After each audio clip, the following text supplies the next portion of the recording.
Welcome back, friends. Thanks for tuning in to PE e-learning with Coach Platzner. Today we're going to be going over how to perform a one-handed throw to a stationary target. The lesson objectives will be quite simple.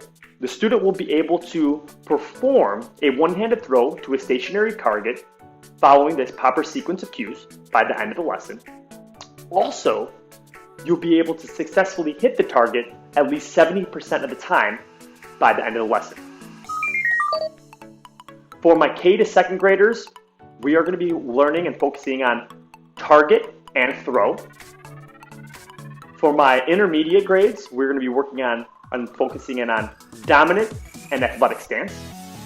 And for my middle schoolers, 6th through 8th grade, we are going to be focusing on sequence, manipulative, and weight transfer. So that's going to be our academic language for this lesson.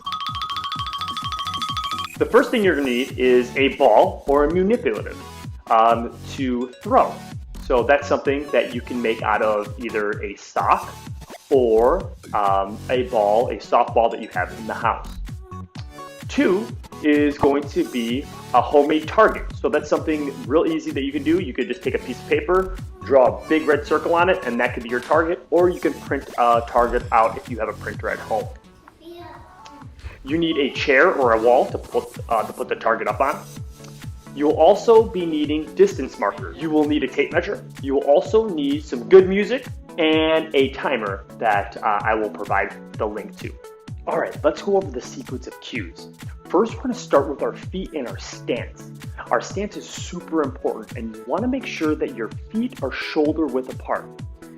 Then you're going to want to make sure you have a slight bend in your knee and that you're on the balls of your feet. That's your athletic stance, also academic language.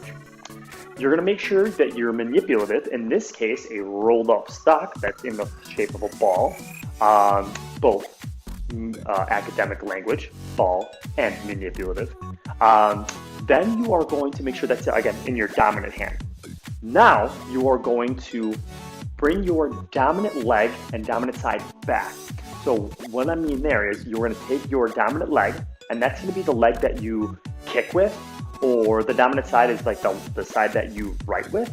You're going to bring that back, transferring your weight to your dominant side. When you bring that leg back, you are going to bring it back, and you're going to, at the same time, you're going to bring the manipulative or ball just slightly past your ear. Now, this is where things get fun. When you are at this point, that is that you are going to step forward with your dominant foot, bringing your elbow and hand forward, releasing towards the target, the ball towards the target, following all the way through like you're buckling the seatbelt.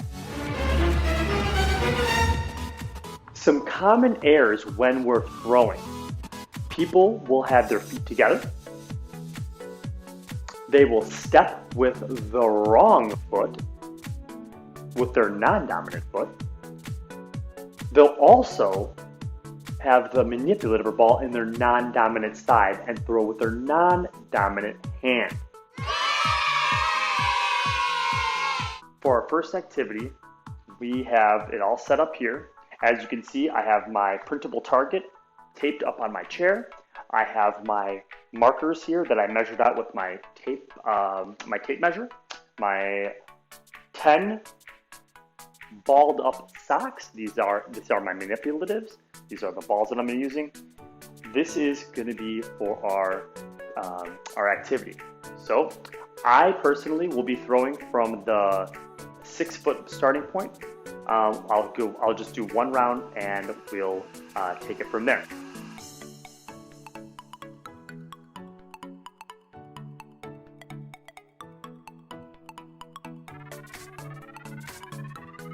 One air squat.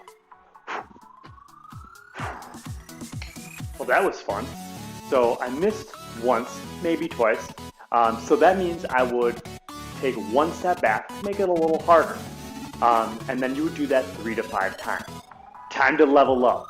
Now we're gonna throw the implement of time. So this is gonna make it a little harder and a little bit more strenuous. So what we're gonna do, we're gonna throw the timer up on the iPad over there, and then I'm gonna time myself for 1 minute how many targets I can hit.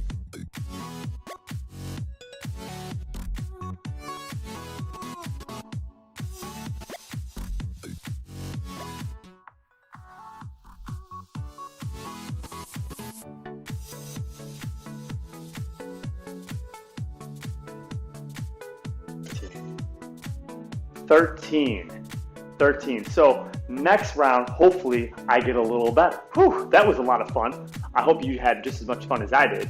So a couple modifications that you could do to either increase or decrease the amount of difficulty.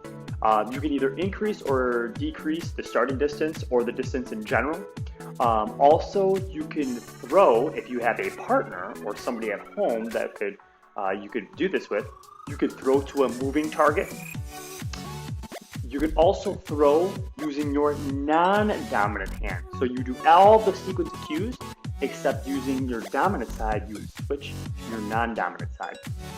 You could also, to make it either harder or increase the difficulty or decrease the difficulty, you can change the size of manipulative or the ball. So that's all something that you could do differently with these activities. I hope you enjoyed this. Don't forget to subscribe to the channel, and don't forget to make sure we work hard, play hard, eat right, so we can live longer.